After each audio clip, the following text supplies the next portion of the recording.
নারীর জন্য জান্নাতে যাওয়া খুব সহজ।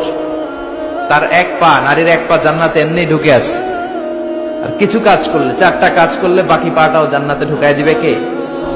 বিশ্বনবী বলেছেন 4টা কাজ যদি কোনো নারী ঠিকঠাক মতো এই দুনিয়ার বুকে করতে পারে, আল্লাহ তাআলা 8টা জান্নাতের দরজা ওই নারীর জন্য খুলে দিবে।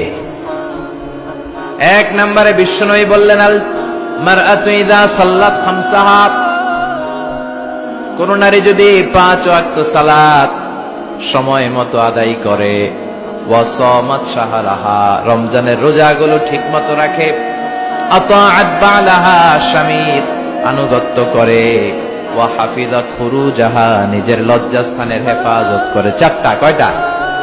5 ওয়াক্ত সালাত, রমাদানের রোজা, স্বামীর আনুগত্য। এখন এটা উঠে গেছে সমাজে। কে কার উপর ডমিনেটিং করবে এই নিয়ে গুতাগুতি আছে না নাই?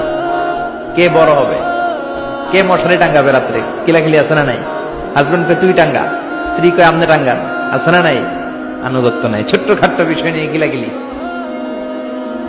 এজন্যই ফ্যামিলির মধ্যে শান্তি নাই। আমার বোনেরা, এই যে মহিলা সমাবেশে আসছেন, যাদের বিয়ে হয়েছে, হাজবেন্ড পেয়েছেন, এই হাজবেন্ড আপনার হীরার টুকরা, এটা আপনার জান্নাত। বিশ্বনবী বলেছেন, আল্লাহ ছাড়া কারো পায়ের সামনে যদি সিজদা দেওয়া জায়েজ হতো, সবগুলো নারীকে বলতাম স্বামীর পায়ে সিজদায় লুটিয়ে পড়ো।